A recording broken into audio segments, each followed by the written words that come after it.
ಕಲಿಗಾಲ ಸ್ವಾಮಿ, ಕಲಿಗಾಲ. ಒಬ್ಬರನ್ನ ಇನ್ನೊಬ್ಬರು ತುಳಿದು ಯಾವ ರೀತಿಯಾಗಿ ಮೋಸ ಮಾಡೋಕ್ಕಾಗುತ್ತೆ, ಮೋಸ ಮಾಡಿ ತಲೆ ಮೇಲೆ ಕೈ ಇಟ್ಟು ಅಮೌಂಟ್ ಮಾಡುವಂತಹ ಕೆಲಸಗಳನ್ನು ಇದೀಗ ಸಾಕಷ್ಟು ಜನ ಮಾಡ್ತಾ ಇದ್ದಾರೆ. ನಾವಿವತ್ತು ಕೂಡ ಹೊರಟಿರ್ತಕ್ಕಂಥ ಒಂದು ಹೆಣ್ಣು ಮಗಳು ಯಾವ ರೀತಿಯಾಗಿ ನಯವಂಚನೆ ಮಾಡ್ತಾಳೆ, ವಂಚಕಿ ಅನ್ನೋದನ್ನು ಹೇಳ್ತೀನಿ. ಏನಂತ ದುಡ್ಡು ಇಸ್ಕೊಂಡಿದ್ದೀನ? ನಾನು ಟ್ಯಾಕ್ಸ್ ಕಟ್ಟಬೇಕು ಅಂತಾನೆ ಇಸ್ಕೊಂಡಿರೋದು. ಯಾವ್ದು ವಿಚಾರಕ್ಕೆ? ನನಗೆ ದುಡ್ಡು ಬಂದಿರೋ ವಿಚಾರ. ಯಾವ ದುಡ್ಡು ಬಂದಿರೋದು ನಿನಗೆ? ನನಗೆ ಬಂದಿರೋದು ಕಾಂಪೋಸಿಷನ್. ಯಾವುದು? ನನಗೆ ಯಾವುದೋ ಒಂದು ಕಾಂಪೋಸಿಷನ್. ಯಾವುದು? ಕಾಲ್ಟನ್ ಟವರ್ದು ದುಡ್ಡು ಬಂದೈತೆ ಅಂತ ಇಸ್ಕೊಂಡಿರೋದು. ಕಾಲ್ಟನ್ ಟವರ್ ಓನರ್ ನಿಮ್ಗೆ ದುಡ್ಡು ಹಾಕಿದಾರಾ? ನನ್ನ ಕಸ್ಟಮರ್ ದುಡ್ಡು, ನನಗೆ ಓನರ್ಸು ದುಡ್ಡು ಹಾಕಿದ್ದಾರೆ. ಎಷ್ಟು ಕೋಟಿ?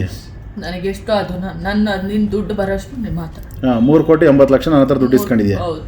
ಇವತ್ತು ಸಕಲೇಶ್ಪುರದಲ್ಲಿ ಒಂದು ಸಣ್ಣ ಒಂದು ಹಳ್ಳಿಯಲ್ಲಿ ಹುಟ್ಟಿದಂತಹ ರೇಖಾ ಎಮ್ಮೆ ಅಂತ ಹೇಳಿ ಆ ಲೇಡಿ ಒಂದು 10-15 ವರ್ಷದ ಹಿಂದೆ ಬೆಂಗಳೂರಿಗೆ ಬರ್ತಾಳೆ. ಬಂದವಳು ಮಂಜುನಾಥ್ ಚಾರಿ ಅಂತ ಹೇಳಿ ಒಬ್ಬನ್ನ ಲವ್ ಮಾಡ್ಕೊಂಡು ಮದುವೆ ಆಗ್ತಾಳೆ. ಅದೇ ರೀತಿಯಾಗಿ ಇಬ್ಬರು ಮಕ್ಕಳು ಕೂಡ ಇರ್ತಾರೆ. ಇವ್ರದ್ದು ಬರೀ ಕೆಲಸ ಅಲ್ಲ, ಇವ್ರ ತಲೆ ಮೇಲೆ ಕೈ ಇಟ್ಟು ಜೀವನವನ್ನು ಮಾಡುವಂತಹ ಕೆಲಸ.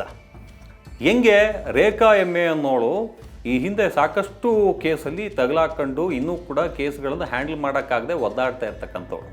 ಆದರೂ ಕೂಡ ಇನ್ನೂ ಇವ್ರ ತಲೆ ಮೇಲೆ ಕೈ ಇಡೋದನ್ನು ಬಿಟ್ಟಿಲ್ಲ. ರೇಖಾ ಎಮ್ಮೆ ಏನಿದ್ದಾರೆ, ಈಗ ಬೆಂಗಳೂರು CCB ಪೊಲೀಸ್ನವರು ಕರ್ಕೊಂಡು ಬಂದು ವಿಚಾರಣೆಯನ್ನು ಮಾಡ್ತಾ ಇದ್ದಾರೆ.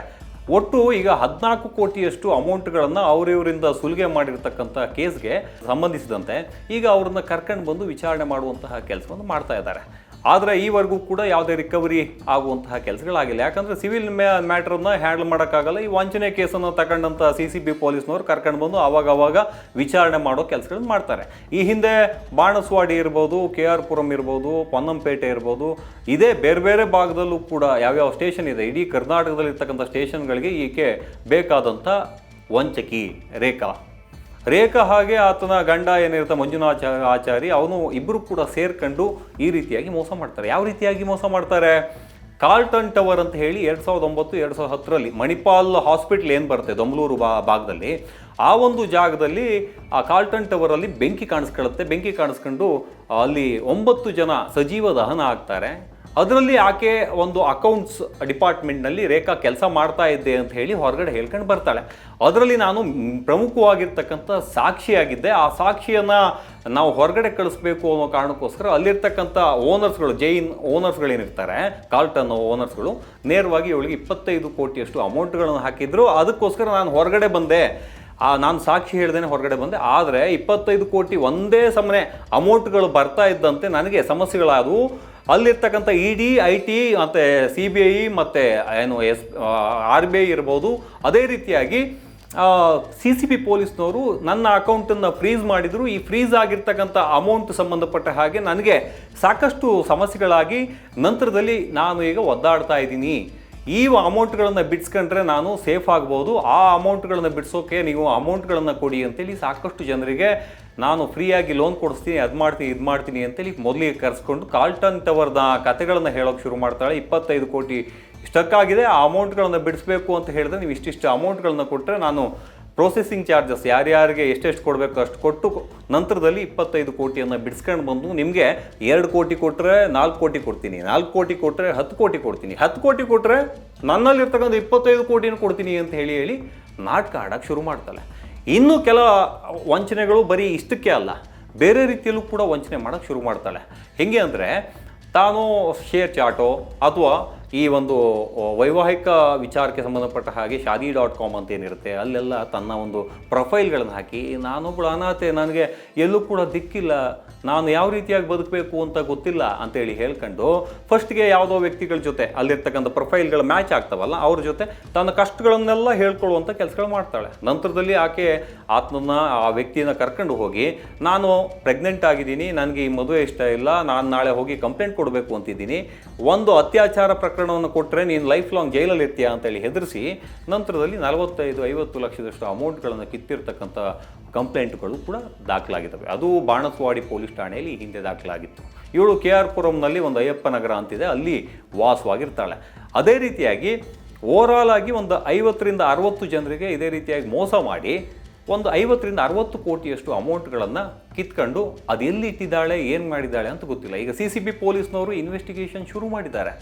ಏನಪ್ಪ ಎಲ್ಲೆಲ್ಲ ಮೋಸ ಮಾಡಿದ್ದಾಳೆ ಅಂತ. ಈ ಹಿಂದೆ ಪೊನ್ನಂಪೇಟೆಯಲ್ಲಿ ಅಂದರೆ ಮಡಿಕೇರಿ ಭಾಗದಲ್ಲಿ ಯಾವುದೋ ಒಬ್ಬ ಉದ್ಯಮಿಯನ್ನು ಹನಿ ಟ್ರ್ಯಾಪ್ ಮಾಡಿ ನಂತರದಲ್ಲಿ ಆತನಿಂದ ಕೂಡ ಅಮೌಂಟ್ಗಳನ್ನು ಕೀಳುವಂಥ ಕೆಲಸಗಳನ್ನು ಮಾಡಿದ್ದು. ಆದರೆ ಅಲ್ಲಿ ಎಚ್ಚೆತ್ಕೊಂಡಂತಹ ಉದ್ಯಮಿ ನೇರವಾಗಿ ಹೋಗಿ ಸ್ಟೇಷನ್ಗೆ ಹೋಗಿ ಕಂಪ್ಲೇಂಟ್ ಕೊಡ್ತಾರೆ. ಆ ಕಂಪ್ಲೇಂಟನ್ನು ದಾಖಲಿಸ್ಕೊಂಡಿರ್ತಕ್ಕಂಥ ಪೊಲೀಸ್ನವರು ಆ ರೇಖಾ ಹಾಗೆ ಅವರ ಟೀಮನ್ನು ಎಳ್ಕೊಂಡು ಬಂದು ಜೈಲ್ಗಟ್ಟುತ್ತೆ. ಜೈಲ್ಗಟ್ಟಿದ ನಂತರದಲ್ಲಿ ಅವಳೊಂದು 4-5 ತಿಂಗಳವರೆಗೂ ಕೂಡ ಒಂದು ಜೈಲಿನಲ್ಲೇ ಇದ್ಕೊಂಡು ಹೊರಗಡೆ ಬರ್ತಾ ಇದ್ದಂಥ ಹೊಸ ರೀತಿಯ ಪ್ಲ್ಯಾನ್ಗಳನ್ನು ಕೊಡ್ತಾಳೆ. ಅಂದರೆ ನಿಮಗೆ ಫ್ರೀಯಾಗಿ ಲೋನ್ಗಳನ್ನು, ಯಾರಿಗೆ ಸಿಬಿಲ್ ಸ್ಕೋರ್ ಕಡಿಮೆ ಇದೆ ಅಂಥವ್ರಿಗೆಲ್ಲ ಲೋನ್ ಕೊಟ್ಟು ನಂತರದಲ್ಲಿ ಕಾರ್ಲ್ಟನ್ ಟವರ್ನ ಒಂದು ಇನ್ಸಿಡೆಂಟ್ಗಳನ್ನು ತೆಗೆದು ನಾನು ಅಲ್ಲಿ ಎಂಪ್ಲಾಯ್ ಆಗಿದ್ದೆ, ನನಗೆ 25 ಕೋಟಿ ಬಂದಿದೆ, ಈ ಒಂದು ಕಥೆಗಳನ್ನು ಹೇಳಿ ಹಣದ ಆಮಿಷಗಳನ್ನು ಒಡ್ಡುವಂಥದ್ದು, ಅಥವಾ ನಿಮಗೆ ಒಂದಕ್ಕೆ 3 ಅಂದರೆ ₹1 ಕೊಟ್ಟರೆ ₹5 ಕೊಡ್ತೀನಿ ಅನ್ನೋ ರೀತಿಯಲ್ಲಿ ಹೇಳಿ ಮೋಸ ಮಾಡುವಂತಹ ಕೆಲಸಗಳನ್ನು ಮಾಡ್ತಾಯಿದ್ರು. ಅದೇ ರೀತಿಯಾಗಿ ಬೆಂಗಳೂರು ಸಿಟಿಯ ಆಸುಪಾಸಿನಲ್ಲೂ ಕೂಡ ಸಾಕಷ್ಟು ಜನರಿಗೆ ಮೋಸ ಮಾಡಿದ್ದಾಳೆ. KR ಪುರಮಲ್ಲೂ ಕೂಡ ಆಕೆ ಪ್ರಮುಖವಾಗಿ ಸುಮಾರು ಜನರಿಗೆ ಮೋಸ ಮಾಡಿದ್ದಾಳೆ. ಬಾಣಸವಾಡಿ ಇರ್ಬೋದು. ಈಗ ನಿಸಾರ್ ಅಹಮದ್ ಅಂತ ಹೇಳಿ ಅವ್ರಿಗೂ ಕೂಡ 12-14 ಕೋಟಿವರೆಗೂ ಕೂಡ ಮೋಸವನ್ನು ಮಾಡಿದ್ದಾಳೆ. ಇಂತಹ ಕೆಲಸವನ್ನು ಬೆಂಗಳೂರು ಸಿಟಿ ಅಷ್ಟೇ ಅಲ್ಲ, ಇಡೀ ಕರ್ನಾಟಕದಲ್ಲಿರ್ತಕ್ಕಂಥ ಜನರಿಗೆಲ್ಲ ಮೋಸ ಮಾಡಿ, ಮತ್ತು ಯಾವ್ಯಾವ ರೀತಿಯ ಸ್ಟೇಟ್ಮೆಂಟ್ಗಳನ್ನು ರೆಡಿ ಮಾಡಬೇಕು, ಯಾರ್ವೇಯಿಂದ ಬಂದಿರತಕ್ಕಂಥ ದಾಖಲೆಗಳು ಹೆಂಗಿರ್ತವೆ ಅದೇ ರೀತಿಯಾಗಿ ಅಚ್ಚೊತ್ತುವಂತಹ ದಾಖಲೆಗಳನ್ನು ಕ್ರಿಯೇಟ್ ಮಾಡೋದು ಹೆಂಗೆ, ಇದೆಲ್ಲದನ್ನು ಕೂಡ ತಿಳ್ಕೊಂಡು ಇವರು ಇದೇ ರೀತಿಯಾಗಿ ಈಗ CCB ಪೊಲೀಸ್ನವ್ರು ಅರೆಸ್ಟ್ ಮಾಡಿದ್ದಾರೆ. ನಂತರದಲ್ಲಿ ಅಲ್ಲಿಂದ ಆಕೆ ಜೈಲಿಗೆ ಕಳಿಸಿದ ನಂತರದಲ್ಲಿ ಒಂದೇ ವಾರದಲ್ಲಿ ಬೇಲ್ ತಗೊಂಡು ಹೊರಗಡೆ ಬಂದು ಇನ್ಯಾರು ಈಗ CCB ಪೊಲೀಸ್ನವ್ರು ಕರ್ಕೊಂಡು ಬಂದು ರಿಕವರಿ ಮಾಡಿರ್ತಕ್ಕಂಥ ಅಮೌಂಟ್ ಏನಿರುತ್ತೆ ಅದಕ್ಕೆ ಡಬಲ್ ಅಮೌಂಟ್ಗಳನ್ನು ಬೇರೆ ತಲೆ ಮೇಲೆ ಹಾಕಿ ಅವರಿಂದ ಕಿತ್ಕೊಳ್ಳೋದು ಹೆಂಗೆ ಅನ್ನೋದನ್ನು ಈಗ ಪ್ಲ್ಯಾನ್ ಹಾಕಿರ್ತಾಳೆ. ಅದೇ ರೀತಿಯಾಗಿ ಈಗ ಸದ್ಯದ ಮಟ್ಟಿಗೆ CCB ಪೊಲೀಸ್ನವರು ಇನ್ವೆಸ್ಟಿಗೇಷನ್ ಮಾಡ್ತಾ ಇದ್ದಾರೆ. ಯಾರಿದು, ಏನು ಎತ್ತ, ಎಷ್ಟು ಕೇಸ್ಗಳಿದ್ದಾವೆ ಅಂತ ನೋಡಿದಾಗ 60-65 ಕೇಸ್ಗಳು ಈಗ ಆಲ್ರೆಡಿ ದಾಖಲಾಗಿದ್ದಾವೆ. ಅದೇ ಒಂದು ಕೋರ್ಟ್ನಲ್ಲೂ ಕೂಡ ಈಗ ನಡೀತಾ ಇದೆ ಕೇಸ್ಗಳು, ಟ್ರಯಲ್ಗಳಿದ್ದಾವೆ. ಇನ್ನೂ ಕೆಲವು ಕೇಸ್ಗಳು ಇನ್ನೂ ಜೀವಂತವಾಗಿದೆ. ಕೆಲವರು ಹೆದರ್ಕೊಂಡು ಹೆಣ್ಮಕ್ಳು ವಿಚಾರ ಯಾಕಪ್ಪ ನಾನು ದುಡ್ಡು ಕೊಟ್ಟು ಕಳ್ಕೊಂಡಿದ್ದೀನಿ, ಹೀಗೆ ಸುಮ್ಮನಾಗಿ ಬೇಡೋಣ ಅನ್ನೋ ರೀತಿಯಲ್ಲೂ ಕೂಡ ಇದ್ದವರು ಸಾಕಷ್ಟು ಸಂಖ್ಯೆಯಲ್ಲಿದ್ದಾರೆ. ಒಂದು ವೇಳೆ ಈ ರೇಖಾ ಆ್ಯಂಡ್ ಗ್ಯಾಂಗ್ ಬಗ್ಗೆ ನಿಮಗೆಲ್ಲಾದರೂ ಗಮನ ಹರಿಸಿದರೆ ಅಥವಾ ಗಮನ ಕೊಟ್ಟಿದ್ದೇ ಹೋದಾದರೆ ಅಥವಾ ಅವಳೇನಾದರೂ ಬಂದು ನಿಮ್ಮನ್ನು ಟಚ್ ಮಾಡಿದರೆ ಮೊದಲಿಗೆ ಅವಳ ಮುಖವನ್ನು ನೋಡ್ಕೊಳ್ಳಿ. ಇವಳೇ ರೇಖಾ ಬಗ್ಗೆ ಸಂಪೂರ್ಣವಾದಂತಹ ಮಾಹಿತಿಯನ್ನು ಈಗ ನಿಮಗೆ ಕೊಟ್ಟಿದ್ದೀನಿ. ಅದನ್ನು ನೋಡಿಕೊಂಡಾದರೂ ಎಚ್ಚೆತ್ತುಕೊಳ್ಳುವಂಥ ಕೆಲಸವನ್ನು ನೀವು ಮಾಡಿ.